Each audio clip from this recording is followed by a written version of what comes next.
guys take away from the BYU game? Yeah, obviously it was a tough loss, and we learned a lot from that game. Just they kind of outplayed us physically, and we had a lot of defensive errors and stuff. So we learned a lot in film, and we'll fix it going forward. If Taman's not able to play Saturday, how do you guys as a backcourt have to adjust? Yeah, I mean, obviously just playing the same way we've been playing, and continuing to move the ball, play for others, and really just started on defense and trying to get transition points. Without Taman, how does that make you feel? I mean, I don't know. Everybody's got to step up, whatever happens, and we'll figure it out. Emotionally, mentally, though, what does that mean for you? Just same mentality. Honestly, just kind of going out there with a winning mentality and trying to step up and make plays. What are you guys going to try to fix maybe from BYU to TCU? And obviously, gosh, you got another 13 games of league play and then the tournament after that. Yeah, and TCU is a good team, and every team in this league is really good. So it's top 50 game, night in, night out. So we learned a lot, but going against BYU, against BYU, we obviously got out toughed and stuff. So TCU is going to be another game where it's going to be a lot of physicality, and we're just going to have to come down to making shots and getting stops on defense. Jackson, Coach talked about how much TCU pushes pace and transition, but it's a little bit different than BYU. How do you guys go about preparing for two different kind of styles of transition?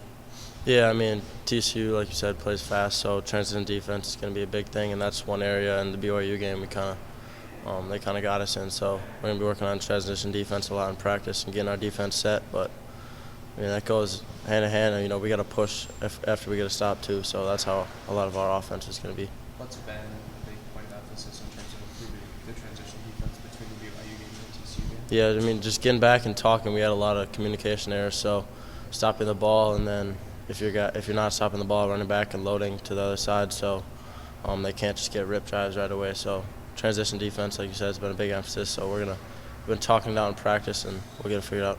You talked about communication at BYU. What do you think maybe led to that, and I guess how can it be improved?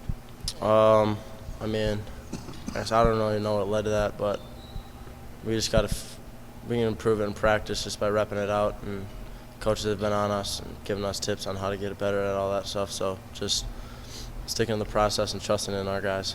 Who's been that communicator for you guys?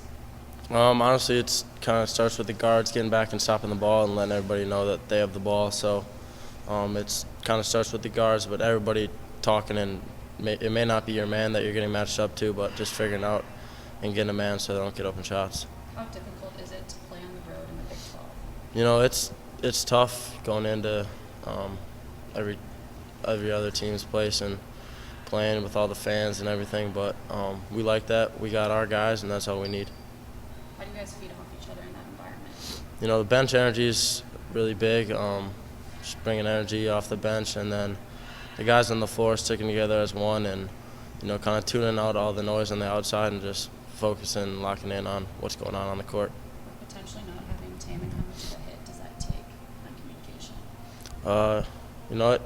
It takes a hit, but whether or not whatever happens, I don't know what's going to happen yet. But the other guys will just have to step up and just continue to talk. Do you have a favorite chirp from the BYU fans that you heard?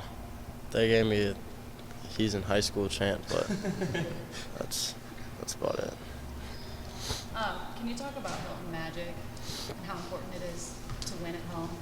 Yeah, Hilton Magic's obviously something. We got 14,500 on our back, and that's something that we really helps us out being at home. So Hilton Magic's certainly something that's real, and the fans here are a big part in what we do. So just kind of sticking with that.